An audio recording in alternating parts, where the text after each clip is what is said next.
मेरे हिसाब से ये चीज़ तो क्लियर है, समझ में आती है। This point can be understood very easily.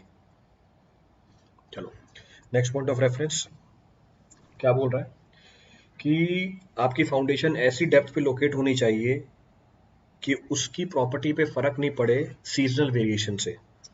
आपकी फाउंडेशन ऐसी डेप्थ पे लोकेट होनी चाहिए कि उसकी परफॉर्मेंस पे फर्क नहीं पड़े सीजनल वेरिएशन से। सीजनल वेरिएशन मतलब बारिश आई सोयल कर जाए, ड्राई हो गया श्रिंक हो जाए, तो ये डेप्थ क्राइटेरिया होता है।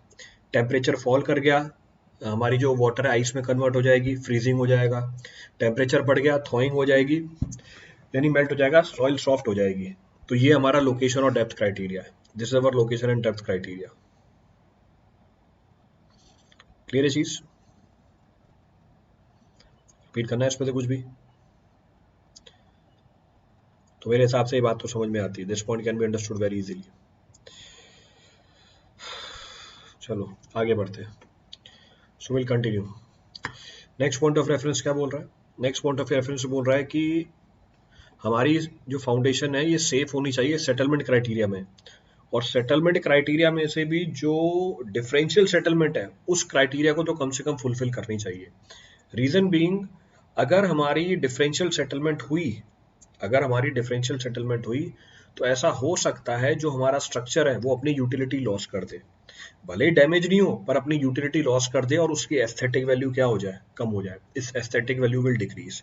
इसलिए ध्यान रखा जाता है कि टोटल सेटलमेंट क्राइटेरिया को भी फुलफिल करे, टोटल सेटलमेंट क्राइटेरिया को भी फुलफिल करे और डिफरेंशियल सेटलमेंट क्राइटेरिया को भी फुलफिल करे। क्लियर है का? रिपीट करना है इसमें से कुछ भी?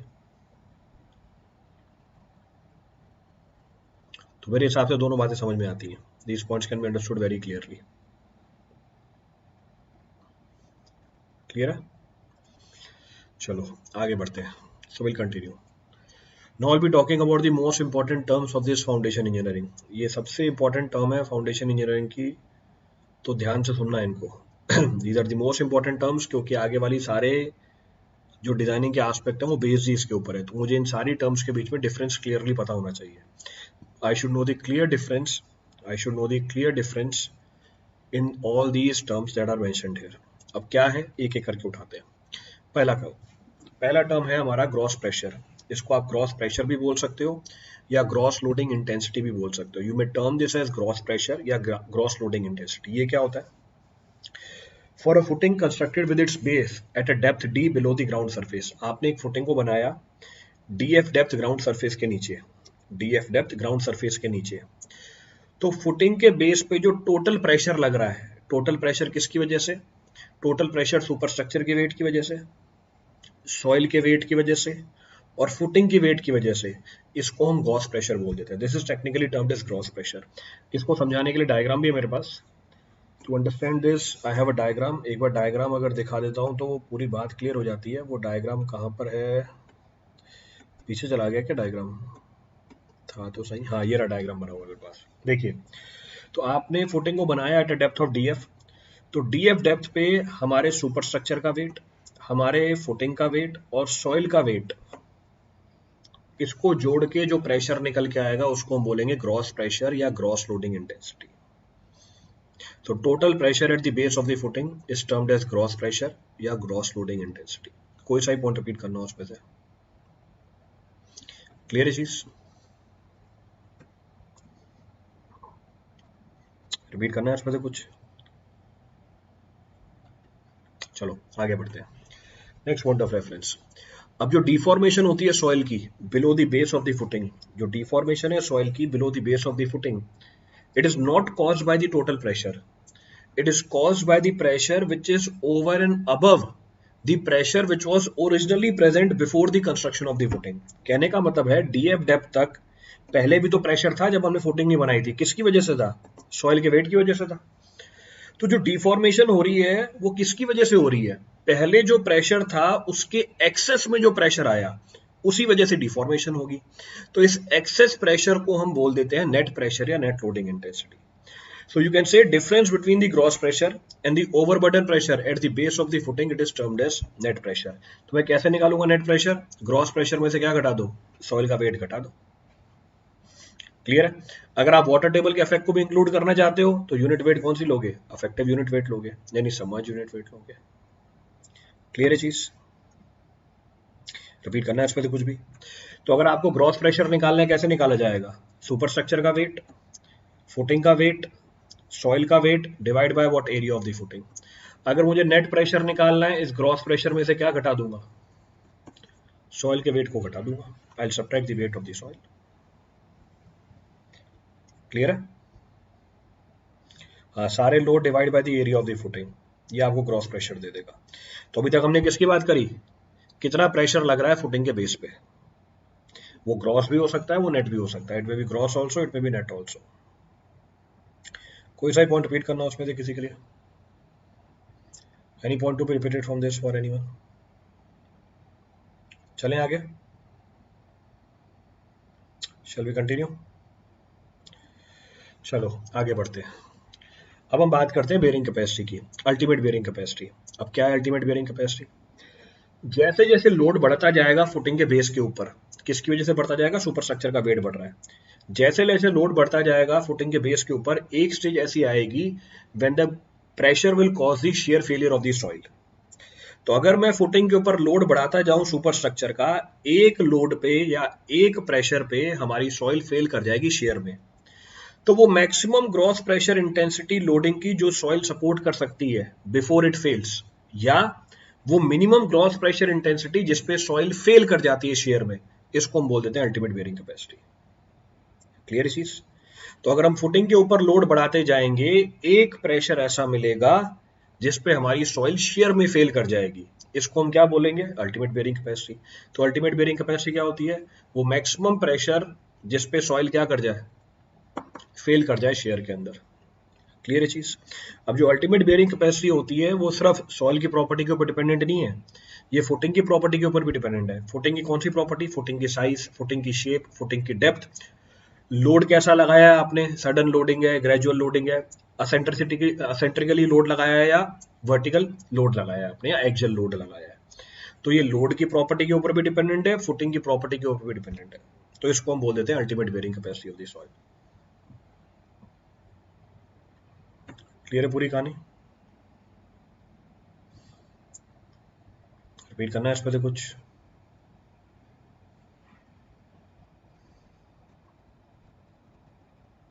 Any of the point to be referred from this for anyone?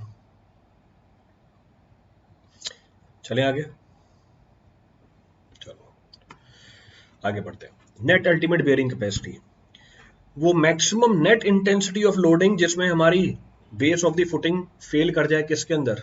Share के अंदर। So maximum net intensity of the loading at the base of the foundation that the soil can support before failure, या minimum net intensity of loading जिसमें soil fail कर जाए share के अंदर, इसको हम बोल देंगे net ultimate bearing capacity. Clear है? तो नेट अल्टीमेट बेयरिंग कैपेसिटी कैसे निकालोगे?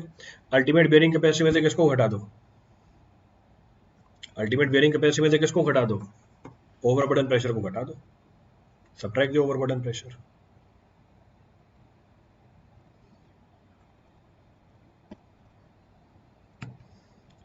चलें आगे,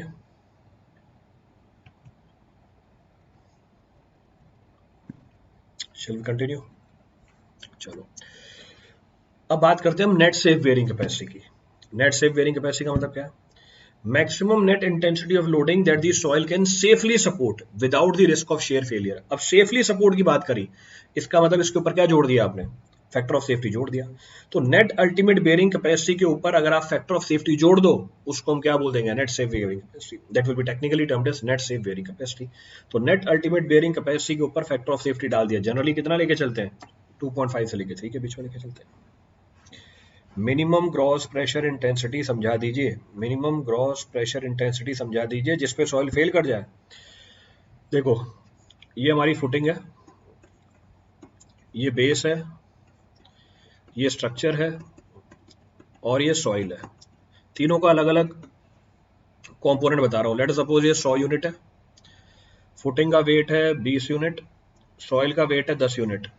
तो मुझे ये बताओ अभी जो फुटिंग है इसके बेस पे ग्रॉस प्रेशर कितना लग रहा है? मैंने जनरल जानकारी दी आपको। जो लोड है स्ट्रक्चर का 100 यूनिट है, सॉइल का वेट 10 यूनिट है, फुटिंग का वेट 20 यूनिट है। फुटिंग के बेस पे जो सॉइल है उस पे क्रॉस प्रेशर कितना लग रहा है? What the cross pressure acting on this? Cross pressure कितना लगा? 130 यूनिट। सो 130 यूनिट। नेट प्रेशर बताओगे कितना लग रहा है? नेट प्रेशर बताओगे कितना लग रहा है? अब मनीषा बताएगी ना, और कोई नहीं बताएगा। बाकी सब लोग क्यों पूछ रहे हैं? जो इसका डाउट है उसको क्लियर करने दो। हाँ मनीषा, नेट प्रेशर कितना लग रहा है? 130 ग्रॉस प्रेशर है। नेट प्रेशर कितना लग रहा है? और न्यूटन नहीं है बाबूलाल, 120 यूनिट। तो ये बात तो बिल्कुल बताई सही मनीषा ने, एब्सोल्युटली करेक्ट। अब मैं क्या कर रहा हूँ, सुपर स्ट्रक्चर का वेट बढ़ाता जा रहा हूँ। 100 से 150 कर दिया, 150 से 200 कर दिया, 200 से 250 कर दिया। जैसे ही मेरे सुपर स्ट्रक्चर का प्रेशर 250 यूनिट हुआ, जो बेस पे सॉइल है ये फेल कर जाती है शेयर में, इट फेल्स इन शेयर। तो जरा मुझे ये बताओ, वो मैक्सिमम प्रेशर, वो मैक्सिमम ग्रॉस प्रेशर जिसमें सॉइल सेफ है शेयर में, कितना है? वो मैक्सिमम ग्रॉस प्रेशर जिसमें सॉइल सेफ है इन शेयर। 250 यूनिट पे अगर 250 यूनिट से ज्यादा हुआ तो सॉइल फेल कर जाएगी। वो मैक्सिमम ग्रॉस प्रेशर जिसपे सॉइल सेफ है शेयर में, मैंने इसको बढ़ाया और 250 तक ले गया। 250 से ऊपर ले जाऊंगा सॉइल फेल कर जाएगी। 130, हे भगवान। अगर मैंने ये सुपर स्ट्रक्चर का वेट 250 से ऊपर किया तो सॉइल फेल कर जाएगी शेयर में। अब मैं आपसे सवाल ये पूछ रहा हूं, वो मैक्सिमम ग्रॉस प्रेशर जिसमें सॉइल सेफ है शेयर के अंदर, 250 यूनिट। ये देखो तुषार दूसरा आया। अरे नीचे वाला कौन जोड़ेगा? क्या समझते हैं? ये देखो 250, सार्थक भी 250। अरे सुपर स्ट्रक्चर का प्रेशर है 250, तो नीचे सॉइल का वेट और फुटिंग का वेट भी तो जोड़ोगे। दूसरा आया 270, 280, हाँ 280। तो वो मैक्सिमम ग्रॉस प्रेशर जिसमें सॉइल सेफ है शेयर में, ये 280 यूनिट है। इसको क्या बोला जाता है? इसको अल्टीमेट बेयरिंग कैपेसिटी बोला जाता है। This will be termed as ultimate bearing capacity of the soil. ये वो मैक्सिमम ग्रॉस प्रेशर है जिसमें सॉइल सेफ है शेयर के अंदर। क्लियर है? चलो दूसरी बात, वो मिनिमम ग्रॉस प्रेशर जिसमें सॉइल फेल हो जाए शेयर के अंदर, वो मिनिमम ग्रॉस प्रेशर जिसमें सॉइल फेल हो जाए शेयर के अंदर, मिनिमम की बात कर रहा हूं। वो मिनिमम ग्रॉस प्रेशर जिसमें सॉइल फेल हो जाए शेयर के अंदर, क्या कहलाएगा? ये वैल्यू बताओ उसकी। वो मिनिमम ग्रॉस प्रेशर जिसमें सॉइल फेल हो जाए शेयर के अंदर, कि मिनिमम इतना तो लगाना ही पड़ेगा। वो भी तो 280 यूनिट ही है, इट इज ऑल्सो 280 यूनिट। तो इसी को क्या बोला जाता है? Just above 280। तो मिनिमम कितना हुआ? 280 हुआ। तो मिनिमम विल बी 280। तो इसको क्या बोला जाता है? अल्टीमेट बेयरिंग कैपेसिटी बोला जाता है। This is technically termed as ultimate bearing capacity. तो इसी डाटा के लिए नेट अल्टीमेट बेयरिंग कैपेसिटी क्या है? इसी डाटा के लिए नेट अल्टीमेट बेयरिंग कैपेसिटी क्या है? For the same data what is net ultimate bearing capacity? Net ultimate bearing capacity हो जाएगी हमारी 270 यूनिट। क्या होती है नेट अल्टीमेट बेयरिंग कैपेसिटी? वो मैक्सिमम इंटेंसिटी लोडिंग की जिसमें सॉइल सेफ है शेयर में, या वो मिनिमम लोडिंग इंटेंसिटी की जिसमें सॉइल फेल हो जाएगी शेयर के अंदर। तो ये मेरी है नेट अल्टीमेट बेयरिंग कैपेसिटी। अगर फैक्टर ऑफ सेफ्टी 3 है, तो नेट सेफ बेयरिंग कैपेसिटी कितनी हुई? अगर फैक्टर ऑफ सेफ्टी 3 है तो नेट सेफ बेयरिंग कैपेसिटी कितनी हुई? 90 unit. If factor of safety is 3, then what is the net safe bearing capacity? 90 unit. तो बस यही है इन बातों का मतलब। क्लियर है?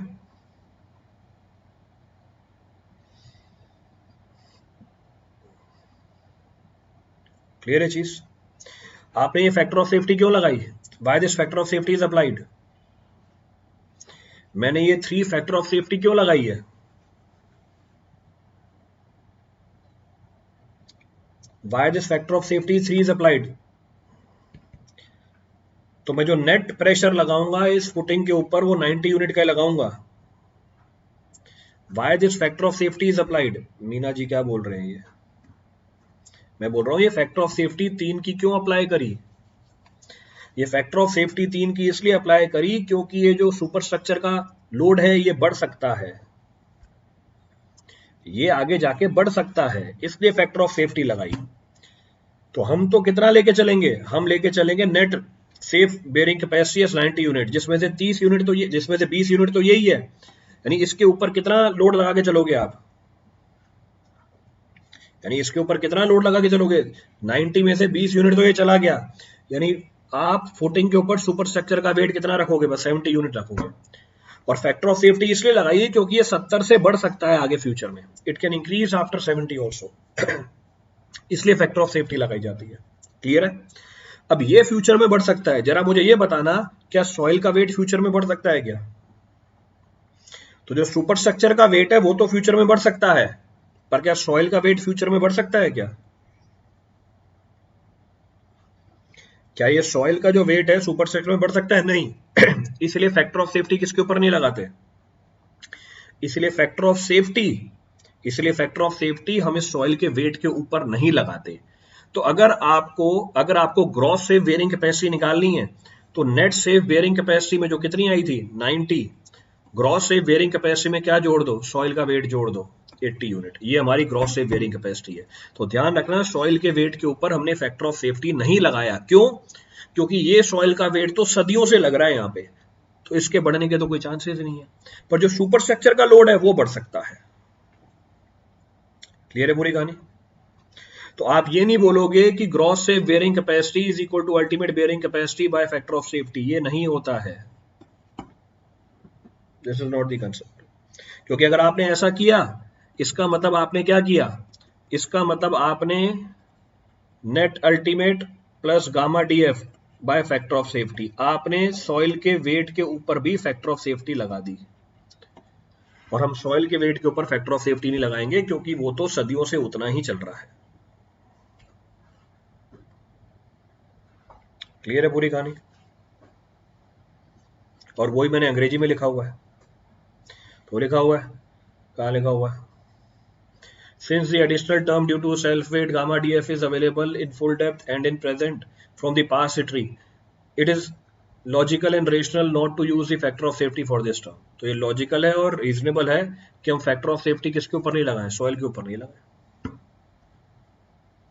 क्लियर है?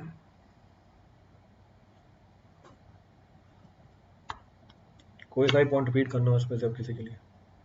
Any of the point to be repeated from this for anyone?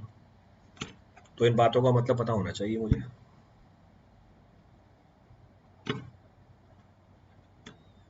चलें आगे। सब क्लियर हो गया? थैंक यू बोलो उसको, मनीषा को, नहीं तो मैं तो यूं ही करा देता। बोलो सब थैंक यू मनीषा को, उसकी वजह से एग्जांपल दिया मैंने ये। चलें आगे। Shall we continue?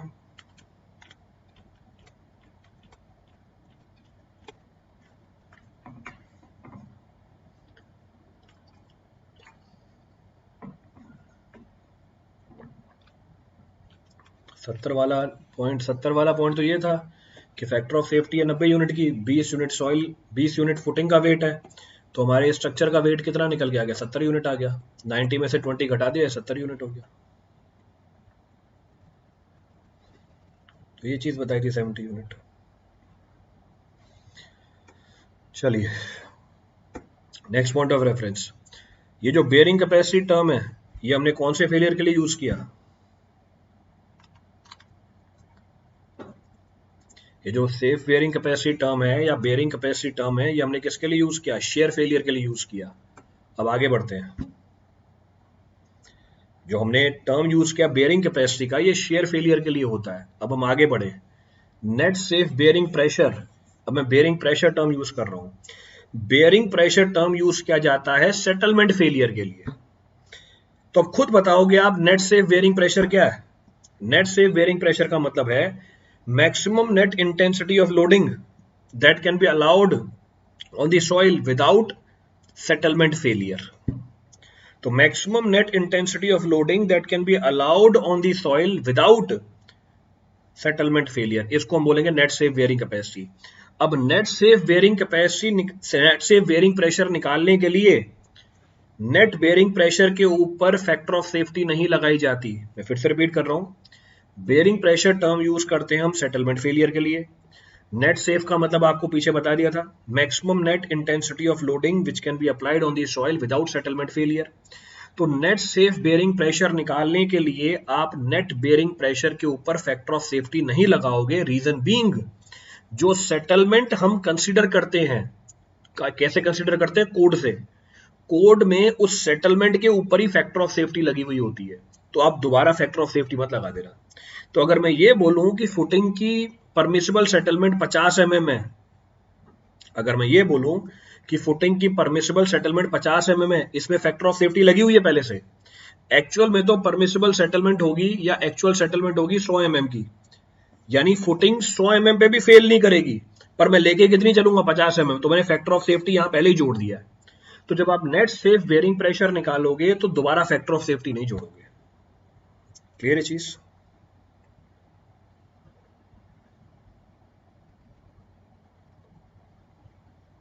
चलें आगे। तो bearing capacity, share failure criteria, bearing pressure, settlement criteria, ये हमारा सेटलमेंट क्राइटेरिया है। तो आप कितना प्रेशर अलाउ करोगे फुटिंग के ऊपर? तो नेक्स्ट आ गया अलाउबल बेयरिंग प्रेशर। हम कितना प्रेशर अलाउ करेंगे? हम प्रेशर अलाउ करेंगे minimum of net safe bearing pressure and net safe ultimate bearing capacity, जो हमारी net safe bearing capacity I थी। तो net safe bearing capacity, net safe bearing pressure में से जो छोटा निकल के आ जाए हम उतना ही प्रेशर अलाउ करेंगे। अगर आपने ये प्रेशर अलाउ किया, हमारी फुटिंग ना तो शेयर में फेल होगी ना सेटलमेंट में फेल होगी। So maximum net intensity of loading which can be imposed on the soil without any possibility of shear failure and settlement failure. Clear है पूरी कहानी? अब कोई सा ही पॉइंट रिपीट करना हो इन सारी टर्म्स में से, any of the point to be repeated from all these terms।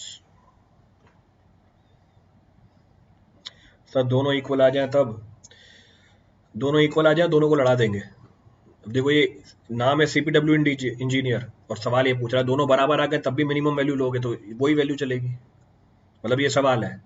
मैं ये बोल रहा हूँ कि 5 आपकी 2 वैल्यूज में से जो छोटा है वो आंसर होगा, तो 5 और 4 में से जो छोटा है आपका आंसर हो जाएगा। सर दोनों 4 आ जाए तो वह 4 ही होगा, मतलब ये सवाल है पूछने वाला। डुबाओगे सीपीडब्ल्यूडी को तुम जाके, मतलब कुछ भी पूछना है पूछ दो बस, जो मन में आए पूछ लो बस, बिना सर पैर के।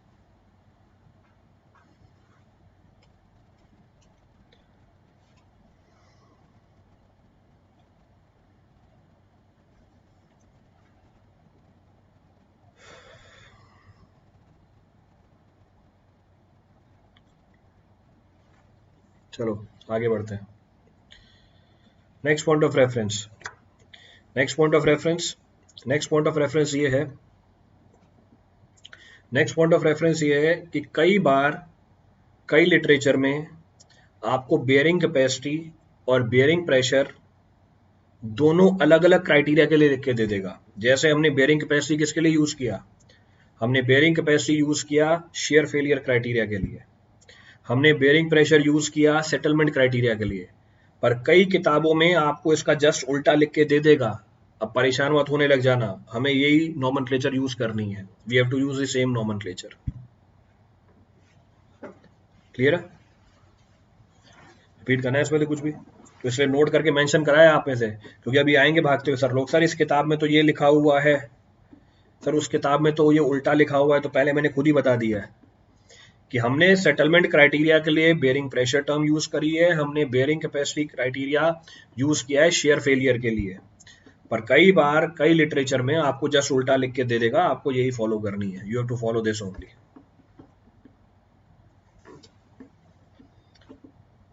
क्लियर है पूरी कहानी?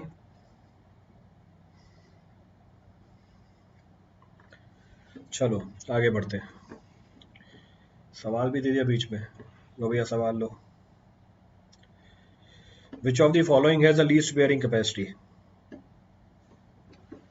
सेटलमेंट वैल्यूज बता दो डिफरेंट सॉइल के लिए। जो भी टॉपिक चल रहा है उसको छोड़ दो, पहले आगे आगे वाला टॉपिक पहले बता दो। बताओ, ये छोड़ दो। तुम बोलोगे तो ये छोड़ दूंगा, आगे वाली स्लाइड्स में है वो पहले दिखा दूंगा सेटलमेंट वाली वैल्यूज।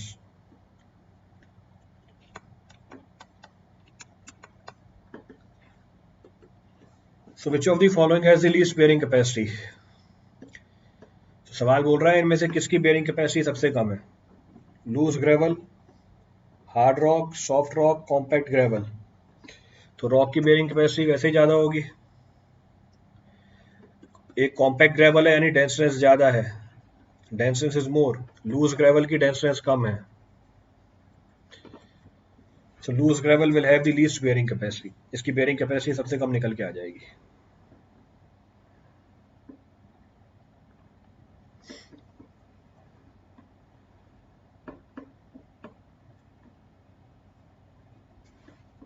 चलो आगे बढ़ते हैं। Next of the point of reference, next of the point of reference is modes of shear failure. Next of the point of reference is modes of shear failure. तो शेयर फेलियर क्राइटेरिया के लिए कौन सी term है पीछे हमारी? Share failure criteria के लिए हमने जो टर्म यूज करी है वो बेयरिंग कैपेसिटी है। सेटलमेंट क्राइटेरिया के लिए हमने जो टर्म यूज कर रखी है वो बेयरिंग प्रेशर है। अब हम बात कर रहे हैं मोड्स ऑफ शेयर फेलियर, कि सॉइल शेयर में कैसे कैसे फेल हो सकती है। क्लियर है चीज? तो स्टेटमेंट क्या बोल रही है? When a horizontal strip footing is subjected to gradual increase in loading it undergoes characteristic settlement. जब आप लोड को बढ़ाओगे फुटिंग के ऊपर, उसमें कैरेक्टरिस्टिक सेटलमेंट होगी। उसके जो सेटलमेंट बिहेवियर को हमने ऑब्जर्व किया वो रिलेट कर दिया सॉइल की प्रॉपर्टीज के साथ। उसके सेटलमेंट बिहेवियर को हमने ऑब्जर्व किया और देखा ये तो सॉइल की प्रॉपर्टी से लिंक्ड है। नेक्स्ट, जो सॉइल के जोन्स इन्वॉल्व हैं रेजिस्टेंस जनरेट करने के अंदर, उसको भी हमने ऑब्जर्व किया। जब हम लोड बढ़ा रहे हैं तो सॉइल रेजिस्टेंस ऑफर कर रही है अगेंस्ट फेलियर। क्लियर है? उसको भी हमने ऑब्जर्व किया, that is also being observed, और अलग अलग कैटेगरी में डाल दिया। मैं फिर से रिपीट कर रहा हूं, जब हम लोड बढ़ाएंगे फुटिंग के ऊपर, हमने चेक किया कि जो फुटिंग है इट अंडरगोस कैरेक्टरिस्टिक सेटलमेंट। वो जो सेटलमेंट है उसकी सॉइल प्रॉपर्टी से लिंक्ड है। इस सेटलमेंट को या फेलियर को अपोज करती है सॉइल इसके चारों तरफ। हमने उसको भी आइडेंटिफाई किया, that is also being identified, और उस मोड ऑफ फेलियर को अलग अलग कैटेगरी में डिवाइड कर दिया। तो हमें पता होने चाहिए कितने मोड्स ऑफ शेयर फेलियर है। तो आपको इन मोड्स ऑफ शेयर फेलियर में से तो एक सवाल मिलेगा ही मिलेगा। Expect one problem from this modes of shear failure, क्योंकि ऐसा कोई एग्जाम नहीं है जिसमें इसके ऊपर सवाल नहीं पूछा जाता। तो अगर फाउंडेशन इंजीनियरिंग है, उसका अगर वेटेज अच्छा है, तो आपको एक सवाल पूछेगा मोड्स ऑफ फेलियर के ऊपर, he will ask one problem. Clear है? चलें आगे, शैल वी कंटिन्यू? अब देखते हैं एक एक करके modes of shear failure. So will check one by one all the modes of shear failure. अभी तो खूब सारे पॉइंट्स लिखे हुए मोड्स ऑफ शेयर फेलियर के, मैं आपको डायग्राम दिखाता हूँ। इस डायग्राम के फॉर्म में समझने की कोशिश करते हैं, इस डायग्राम के फॉर्म में समझने की कोशिश करते हैं क्या होते हैं हमारे मोड्स ऑफ शेयर फेलियर। पहला mode of shear failure, general shear failure. अब क्या है जनरल शेयर फेलियर? ये जनरल शेयर फेलियर उस सॉइल में मिलता है जिसका stress strain behaviour brittle material की तरह हो, यानी सडन फेलियर होता है। तो दिख रहा है load settlement curve, sudden failure हो गया। तो ये उस सॉइल में मिलेगा जिसका फेलियर सडन हो जाता है, ब्रिटल टाइप फेलियर हो। क्लियर है? ये फेलियर जनरली शैलो फाउंडेशन में मिलता है अगर सॉइल हमारी डेंस या मीडियम सैंड हो। ये फेलियर जनरली आपको शैलो फाउंडेशन में मिलेगा अगर सॉइल डेंस या मीडियम टू डेंस सैंड हो। इसमें जो फेलियर पैटर्न होता है वो वेल डिफाइंड होता है। दिख रहा है ये लाल कलर का फेलियर पैटर्न? तो इसका फेलियर पैटर्न वेल डिफाइंड है। क्लियर है? जो स्ट्रेस जोन है इसके, वो एक्सटेंड कर रहे हैं कहां तक? ग्राउंड सरफेस तक। So it can be seen here the stress zone are extended up to the ground surface. कोई सा पॉइंट रिपीट करना हो, यहां पर जब फेलियर होता है, यहां पर जब फेलियर होता है वो सडन फेलियर होगा और फाउंडेशन टिल्ट कर जाती है। So a sudden failure here is accompanied by tilting of the foundation. तो जब फेल होगा तो फाउंडेशन थोड़ी सी टिल्ट हो जाएगी। जब फेलियर होगा हमारा ग्राउंड सरफेस बल्ज कर जाता है, ग्राउंड सरफेस ऊपर उठ जाता है। तो ये कैरेक्टरिस्टिक्स फेलियर है जो हमने ऑब्जर्व करे हैं। Next point of reference, failure से पहले सेटलमेंट बहुत कम होती है। फेलियर से पहले सेटलमेंट बहुत कम होती है। अगर आप लोड सेटलमेंट कर्व बनाओगे, अल्टीमेट लोड आसानी से पता किया जा सकता है। देखो, अल्टीमेट लोड आसानी से पता किया जा सकता है। तो ये सारी प्रॉपर्टी होती है हमारी जनरल शेयर फेलियर की। All these are the properties of general shear failure.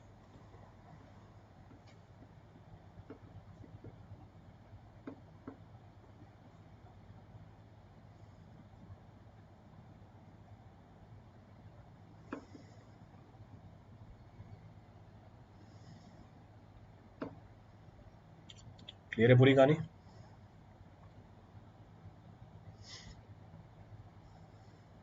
चलें आगे। Shall we continue? चलो आगे बढ़ते हैं। The next of the mode of failure is termed as punching shear failure। अब फिर से खूब सारे पॉइंट लिखे हुए, several points are mentioned। हम सीधा कर्व के ऊपर चलते हैं, वहां देख के समझ में आ जाता है। अब ये कहानी है पंचिंग शेयर फेलियर की। सारे डिफरेंस आप कर्व देख के बता सकते हो। All the differences you can simply refer just on the basis of the curve. अब क्या है पंचिंग शेयर फेलियर की कैरेक्टरिस्टिक्स? ये अकर करता है उस सॉइल में जिसमें stress strain curve plastic soil का हो। पीछे ब्रिटल, ये प्लास्टिक सॉइल। नेक्स्ट, ये भी आपको शैलो फाउंडेशन में मिलेगा, पर पीछे डेंस सैंड में मिल रहा था या मीडियम सैंड में मिल रहा था, ये लूज सैंड में पाया जाता है। या ये डीप फाउंडेशन में मिलेगा अगर नॉर्मली कंसोलिडेटेड क्ले हो। तो पिछले वाला शैलो फाउंडेशन में, ये भी शैलो फाउंडेशन में। पिछले वाला डेंस सैंड में, ये लूज सैंड में। ये डीप फाउंडेशन में भी होगा अगर नॉर्मली कंसोलिडेटेड क्ले हो तो। क्लियर है? रिपीट करना है इसमें से कुछ भी? Is there any practical image of general shear failure? बिल्कुल प्रैक्टिकल इमेज है, मिल जाएगी आपको नेट पे। नेक्स्ट पॉइंट ऑफ रेफरेंस, इसका जो फेलियर जोन है वो वेल डिफाइंड नहीं है। दिख रही है? Here failure zone is not well defined. पिछले केस में क्या था? वेल डिफाइंड था। यहाँ पे वेल डिफाइंड है ही नहीं। नेक्स्ट पॉइंट ऑफ रेफरेंस, यहाँ पे फेलियर के टाइम पे आपको सिग्निफिकेंट सेटलमेंट मिलेगी। दिख रही है? तो फेलियर के टाइम पे सेटलमेंट बहुत ज्यादा होती है, पिछले केस में सेटलमेंट बहुत कम होती है। नेक्स्ट पॉइंट ऑफ रेफरेंस, यहाँ पे जो अल्टीमेट लोड है वो क्लियरली डिफाइंड नहीं होगा लोड सेटलमेंट कर्व के अंदर। तो load settlement curve is continuous, तो यहाँ पर आप क्या नहीं निकाल पाओगे? अल्टीमेट लोड नहीं निकाल पाओगे। सो ultimate load carrying capacity can not be found directly in punching share failure. तो उसके लिए दूसरी टेक्निक्स है हमारे पास। वी हैव अदर टेक्निक्स, वो टेक्निक्स करेंगे अभी आगे। कोई सा पॉइंट रिपीट करना उसमें से? तो इसका मतलब punching share failure general shear failure से जस्ट उल्टा है। जनरली आपको क्लेस के अंदर मिलेगा, नॉर्मली कंसोलिडेटेड क्लेस या फिर लूज सैंड में, और found in loose sand.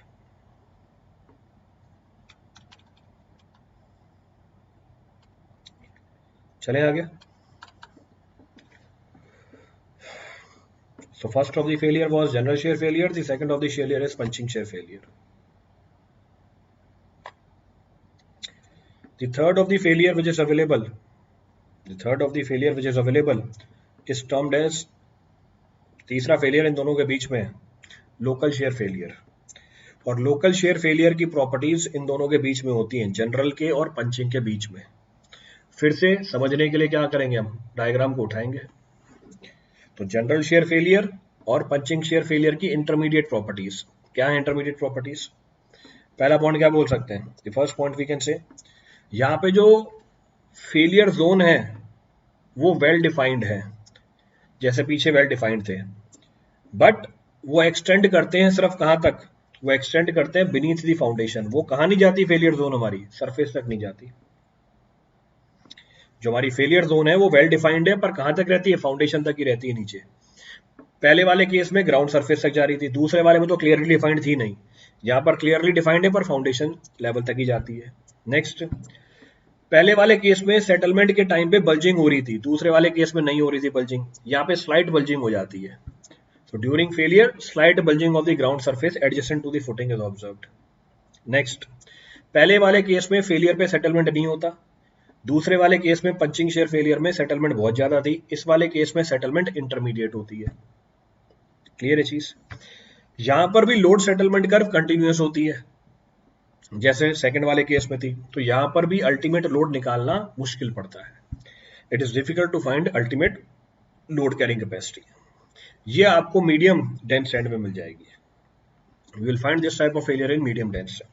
So here the properties are intermediate of general shear failure and punching shear failure.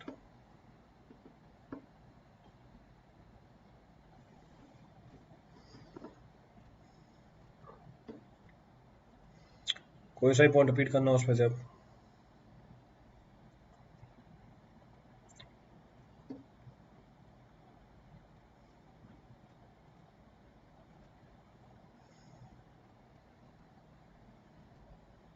चले आगे. Shall we continue? चलो, अब जो मैंने आपको थ्योरी के फॉर्म में बताया वो आप वैल्यूज के फॉर्म में ले लो. So these are the properties of the soil for general and local shear failure.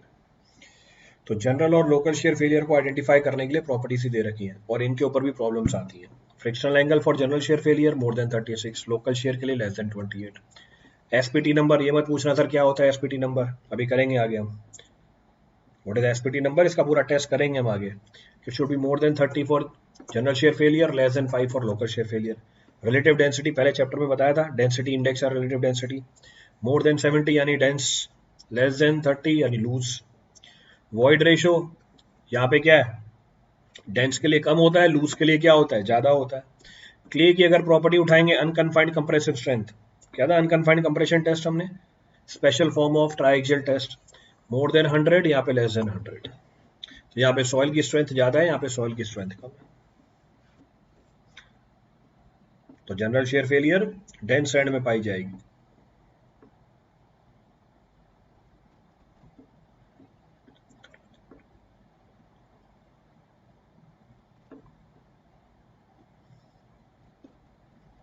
चले आगे. चलो बढ़िया आगे. सेम जो पीछे आपको बात बताई, वो किसके फॉर्म में लिख दी, कर्व के फॉर्म में लिख दी. स्टेट पुलिस टेलीफोन नंबर, ठीक है, बढ़िया. So this can also be referred, इस कर्व को भी रेफर किया जा सकता है. चलिए अब आगे बढ़ते हैं. So will continue. Next of the point of discussion is कौन कौन से फैक्टर अफेक्ट करते हैं बेयरिंग कैपेसिटी को. What are the factors affecting the bearing capacity of the soil. अब खूब सारे फैक्टर हैं जो सॉइल की बेयरिंग कैपेसिटी को अफेक्ट करते हैं, शुरू में बता ही दिए थे पर हम यहाँ पे फॉर्मली मेंशन किए हैं. There are n number of factors which affects the bearing capacity of the soil. अब कौन कौन से फैक्टर है उसको उठाते हैं. एक, position of ground water table, ground water table की पोजीशन क्या है. Next, type of the soil, it's physical properties, उसकी फिजिकल प्रॉपर्टीज क्या है, physical average properties. Exact properties तो मिलेंगी नहीं तो एवरेज प्रॉपर्टीज निकाल लेते हैं. It's physical and average properties. Next, footing कैसी है, स्ट्रिप है, सर्कुलर है, पीछे बताया ना. फुटिंग की शेप भी डिसाइड करती है कि बेयरिंग कैपेसिटी क्या होगी. क्लियर है. चलें आगे.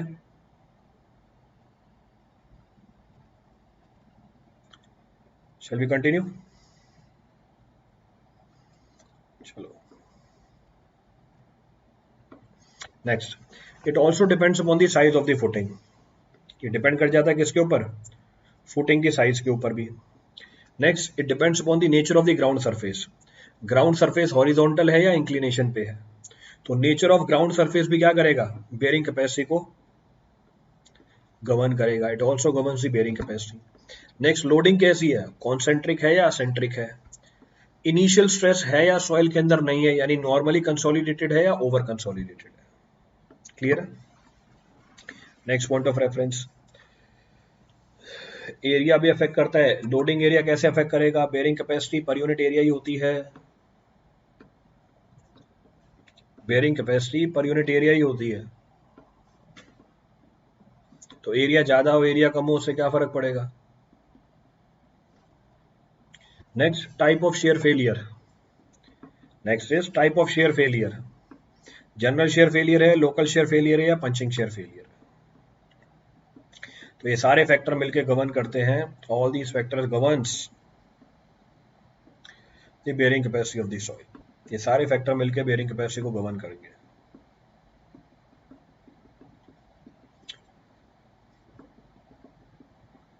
इनके ऊपर भी ऑब्जेक्टिव आते हैं, you will find n number of objectives on this, तो ध्यान रखना है इसका भी। तो आपको खूब सारे ऑब्जेक्टिव मिलेंगे इस पॉइंट के ऊपर भी, तो take proper care of this.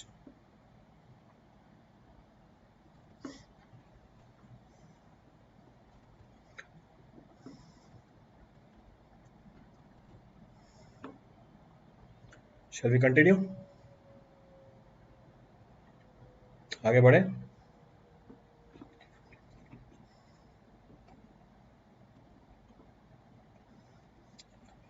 चलो, what is the difference between footing and foundation? भाई सारी क्लासेस क्यों नहीं लगाते? अभी पिछली क्लास में बताया था, अभी पिछली क्लास में ही बताया था। फाउंडेशन वो स्ट्रक्चर है जो ट्रांसफर करता है सुपर स्ट्रक्चर के लोड को सब स्ट्रक्चर पे। फुटिंग वो पोर्शन है फाउंडेशन का जो एक्चुअली कांटेक्ट में होता है ग्राउंड का। तो foundation is the structure that transfers the load of the super structure to the soil. Footing is that part of the foundation which is in exact contact with the ground, जो ground के contact में होता है, उसको footing बोल देते हैं। ये भी पिछली क्लास में बताया था, this was discussed in the last class only.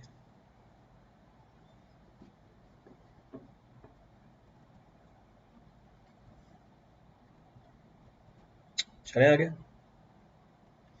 तो आप बोल सकते हो footing is a type of foundation, तो footing is a type of, you can say shallow foundation. तो शैलो फाउंडेशन के लिए फुटिंग वर्ड यूज कर लेते हैं, पर फाउंडेशन कैन बी शैलो और डीप। तो footing is a type of shallow foundation, but foundation can be shallow और डीप बोथ। फाउंडेशन शैलो भी हो सकती है, डीप भी हो सकती है, दोनों चीजें।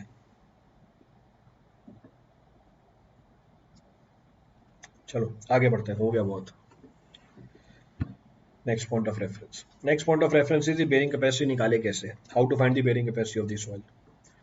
Now there are several methods available by which bearing capacity of the soil can be computed. अब खूब सारे तरीके हमारे पास जिससे हम soil की bearing capacity को निकाल सकते हैं। तो there are several methods by which we can calculate the bearing capacity of the soil. अब कौन कौन से तरीके हैं? एनालिटिकल स्टैटिक मेथड है जो करेंगे भी हम आगे।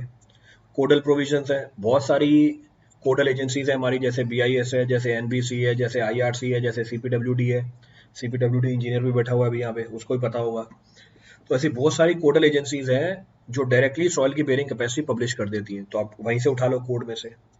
और तीसरा है हमारे पास फील्ड टेस्ट, और फील्ड टेस्ट ज़्यादा रेलेवेंट होते हैं देन एनालिटिकल मेथड, जैसे प्लेट लोड टेस्ट है, स्टैंडर्ड पेनिट्रेशन टेस्ट है, या कोन पेनिट्रेशन टेस्ट है। तो 3 कैटेगरी में हमारे पास तरीके हैं बेयरिंग कैपेसिटी को निकालने के लिए। There are 3 categories in which bearing capacity can be found. अब एक एक करके सबको उठाते हैं। तो पहला उठाया analytical method. The first analytical method is Rankine's method, बहुत ही पॉपुलर है ऑब्जेक्टिव के पॉइंट ऑफ व्यू से, क्योंकि छोटा सा सवाल बनता है इसके अंदर। अब रैंकाइन ने क्या किया, इसको समझने के लिए डायग्राम ही उठाते हैं। अब रैंकाइन ने क्या किया, Rankine considered the equilibrium of two soil element. Rankine considered the equilibrium of two soil element, one just below the footing at the corner, the other which is adjacent to the footing. तो Rankine ने equilibrium consider करी दो element की। Rankine का जो mechanism है वो elemental mechanism है। इसने पहला एलिमेंट लिया फुटिंग के जस्ट नीचे कॉर्नर पे, दूसरा एलिमेंट लिया किस पे, एडजेसेंट टू दैट कॉर्नर। दोनों इक्विलिब्रियम में, बोथ आर इन इक्विलिब्रियम। अगर मैं लोड बढ़ाता गया फुटिंग के ऊपर, तो पहला वाला एलिमेंट फेल करेगा, दूसरे वाले को भी फेल करा देगा, दोनों एलिमेंट फेल हो जाएंगे। क्लियर है? चलो, just before failure they are in equilibrium. Which equilibrium? Plastic equilibrium. तो मैं प्लास्टिक इक्विलिब्रियम की कहानी अप्लाई कर सकता हूँ उसके ऊपर। अब प्लास्टिक इक्विलिब्रियम की कहानी क्या है, उसके लिए देखो, एलिमेंट को मैग्नीफाई किया।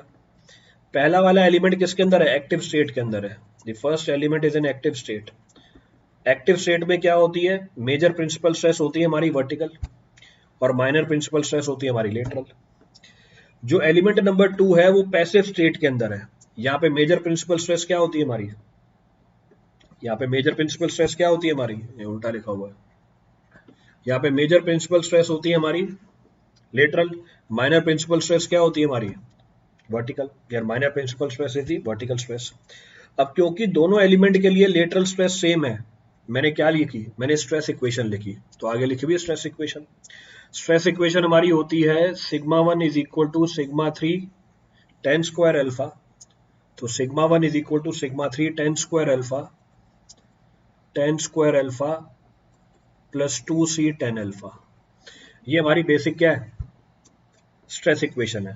तो एलिमेंट नंबर 1 के लिए मेजर प्रिंसिपल स्ट्रेस क्या था, bearing capacity. Minor principal stress क्या थी हमारी, लेटरल स्ट्रेस। तो लेटरल स्ट्रेस तो sigma 1 is equal to sigma 3 10 square alpha. C की वैल्यू 0, क्योंकि ये थ्योरी काम करती है किसके लिए, कोहेजनलेस सॉइल के लिए। तो सी की वैल्यू 0 पुट कर दी। ये एलिमेंट नंबर 1 के लिए इक्वेशन लिखी। एलिमेंट नंबर 2 पैसिव स्टेट में है, तो सिग्मा 1 क्या है हमारा, लेटरल प्रेशर, और हमारी सिग्मा 3 क्या है, वर्टिकल प्रेशर। वर्टिकल प्रेशर कितनी हुई, gamma into D F 10 square alpha. Sigma H को उठा के ऊपर वाली इक्वेशन में डाला तो अल्टीमेट बेयरिंग कैपेसिटी क्या आ गई, गामा डी एफ इंटू 10 की power 4 alpha, which is equal to 1 plus sine five upon 1 minus sine five का होल स्क्वायर। क्लियर है, माइनर वर्टिकल, बिल्कुल सही बात है। तो आप इस मेथड को यूज करके क्या निकाल सकते हो, बेयरिंग कैपेसिटी निकाल सकते हो। पर किसके लिए काम करेगी, सिर्फ कोहेजनलेस सॉइल के लिए। पीछे लिखा हुआ भी होगा कहीं पे, so it is applicable only for cohesionless soil. तो रैंकाइन्स थ्योरी काम करती है सिर्फ कोहेजनलेस सॉइल के लिए, कोहेसिव सॉइल के लिए काम नहीं करेगी। It will not be suitable to be used for cohesive soil. Next point of reference, next point of reference, अगर आप वाटर टेबल के इफेक्ट को भी इंक्लूड करोगे, यूनिट वेट कौन सा ले लोगे, हम यूनिट वेट कंसीडर करेंगे, affective unit weight. So if I consider the effect of the water table, I'll be considering the effective unit weight also. तो गामा समझ आ जाएगा वहां पे।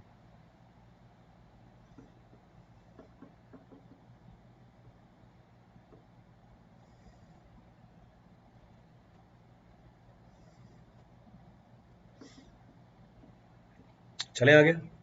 नेक्स्ट, आप इस एनालिसिस को यूज कर सकते हो मिनिमम डेप्थ ऑफ फाउंडेशन निकालने के लिए। आप इस एनालिसिस को यूज कर सकते हो मिनिमम डेप्थ ऑफ फाउंडेशन को भी निकालने के लिए। तो डी मिनिमम निकाल सकते हैं, रीअरेंज कर दो टर्म्स को। If you rearrange the terms you can calculate the value of D F minimum. तो अगर मैं टर्म्स को रीअरेंज करूं, D F minimum can also be computed. तो minimum depth of foundation can also be found.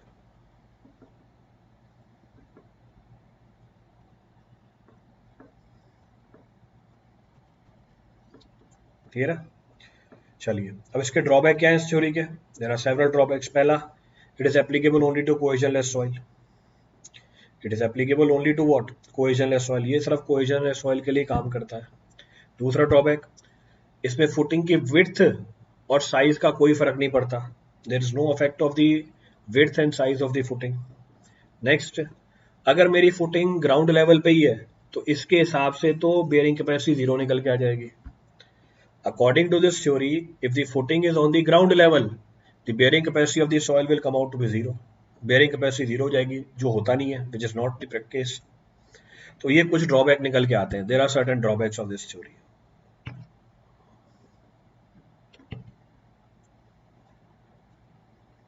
Clear है,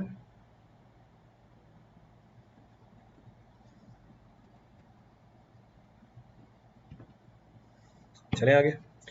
तो ये तो हमारी पहली थ्योरी हो गई।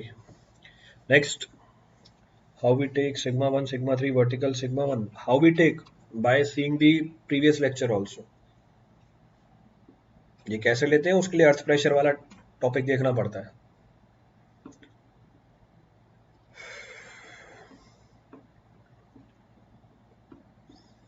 चलिए आगे बढ़ते हैं। The next of the theory available is termed as Fellenius theory. अब ये फेलिनियस थ्योरी ये एप्लीकेबल है प्योर कोहेसिव सॉइल के लिए। ये मैंने आपको स्टेबिलिटी ऑफ स्लोप से ही बताया था। This was also discussed in stability of slopes. Fellenius theory का दूसरा नाम क्या था,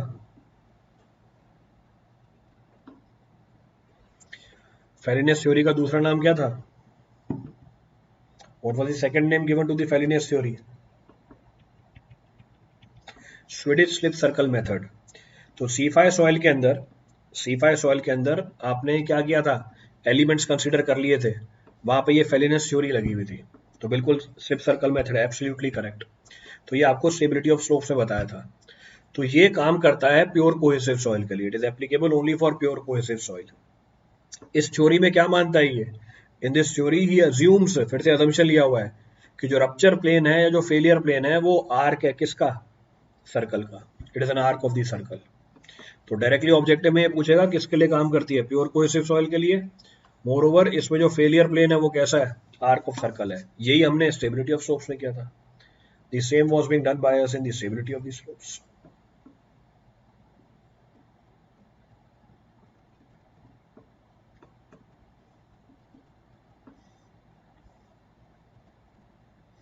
तो सेम वही थ्योरी है जो स्टेबिलिटी ऑफ स्लोप्स ने करी थी, with no difference. So you can directly find the cohesion, आप कोहेजन निकाल सकते हो यहां से।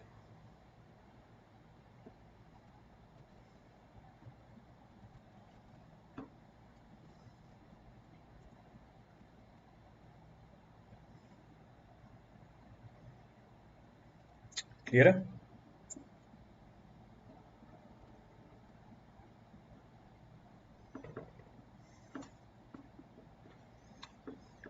I think you take cares yours, Tushar.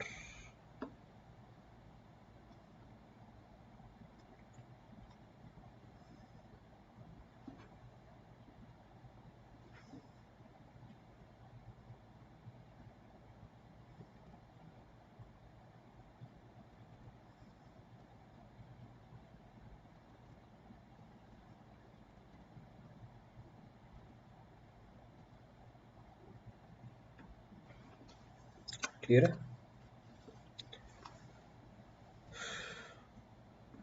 चलो नेक्स्ट, नेक्स्ट के लिए तो टाइम ही नहीं है, हो गया। तरजागी थ्योरी सबसे इंपॉर्टेंट थ्योरी में एक क्या दो तीन लेक्चर निकल जाएंगे तरजागी थ्योरी के, तो फिर अगले लेक्चर में करेंगे, that will discuss in the next lecture. अभी का तो टाइम हो गया। अरे क्यों लड़ रहे हो तुम, यहाँ पे भी लड़ना चालू कर दिया? किस बात के लिए लड़ रहे हो, बिना मतलब के लड़ रहे हो?